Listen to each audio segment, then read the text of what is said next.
Let me tell you about Claire. Claire is 42, a sharp executive. On paper, her marriage is perfect. And in my office, she whispered, "I feel nothing." And then she asked me, "Am I asking for too much?" Max is 38, a founder who's lived happily with Ali for the past 4 years. And yet, he found himself in my office asking me, "Do you think she's the one?" We all carry stories about how love should be, feel, and look like. I see this through the lens of my work as a relational psychotherapist, psychosexual therapist, and a social psychologist. In the past 20 years, I've helped more than thousands of people across the world to help them make sense of their relationships, from the most intimate spaces to the most public ones.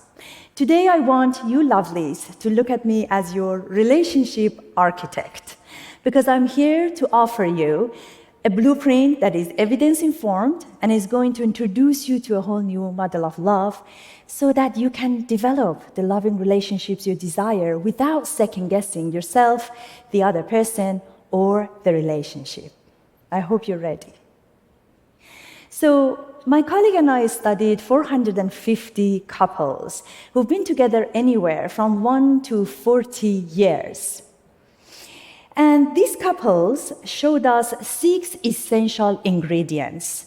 And after we analyzed 180,000 data points about them, we came up with these 6 ingredients, but also, surprisingly, we found out about a whole new model of love that I call emergent love, because it can only exist when the 6 ingredients that are essential for thriving relationships are present. Imagine it as a warm and cozy fire that can only be alive when all the essential elements are there to keep it going. Now, when I walk you through these 6 ingredients, you might say, "Oh, they sound familiar," but there's a twist, because our thriving couples embody them and define them differently. Number 1 is attraction. For thriving couples, attraction is way beyond sexual chemistry. It's only one of the reasons that they come together. And in this way, attraction is a renewable energy because it wants you to be around the person and explore new ways of being with them and re-knowing them. On the other hand, sexual chemistry is a fleeting biological desire that can fizzle out when the initial infatuation phase is over. I'll tell you what, when the novelty part of the relationship is over, if you want to chase the chemistry, it's as if you're tickling yourself. It just doesn't work. And then we are convinced that we fell out of love with our loved one, or we chose wrong. There's also a daily practice that we observed in thriving couples that they didn't name it, but in social psychology we have a term for it. It's called reciprocal liking. What it is basically is, if I think that you like me, I like you back. It's more likely that I like you back. Now, these daily signals need to change as we change over time. Really think about it. Between diaper duty and deadlines, where is that signal that says, "I like you.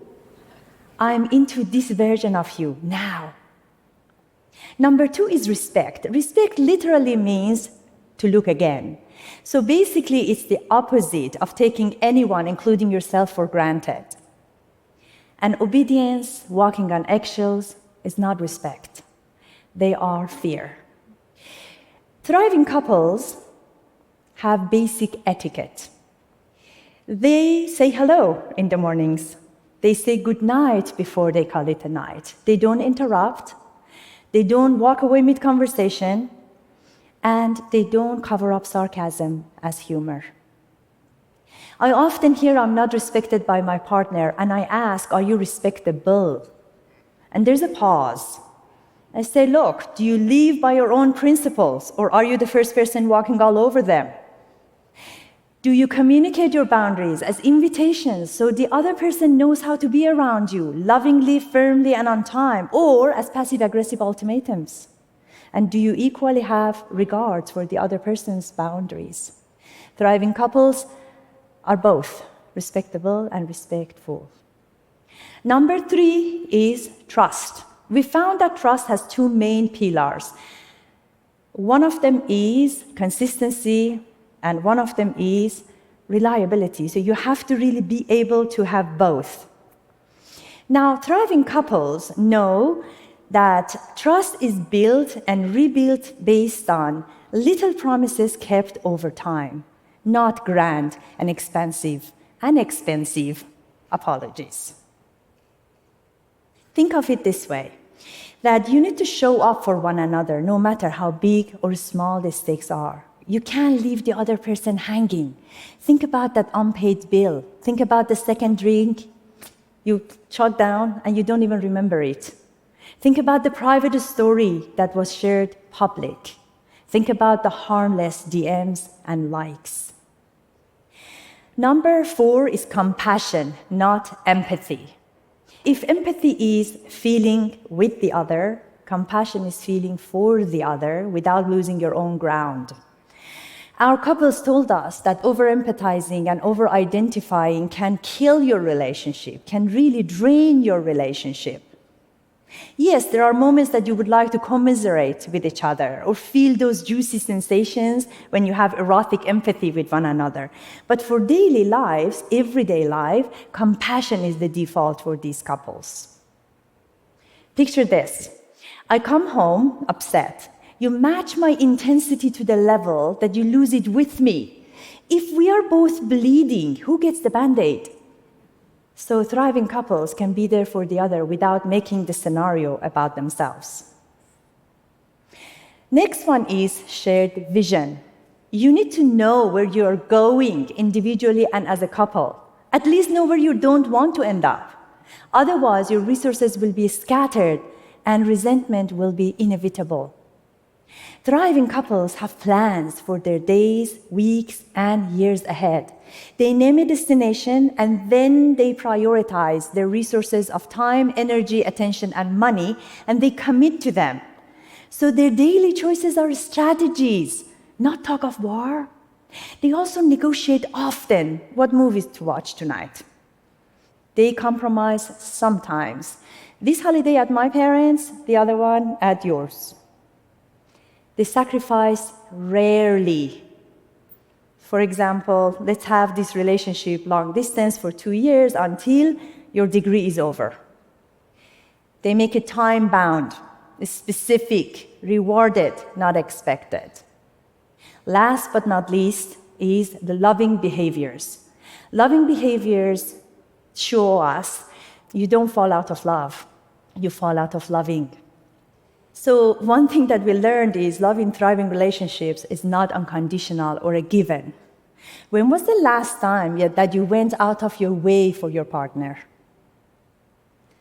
Do you give each other the benefit of the doubt?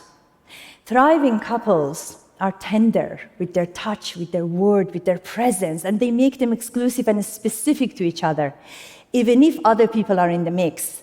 So for example, if they say honey, their dog and partner and mom and neighbor, everybody don't show up all at the same time.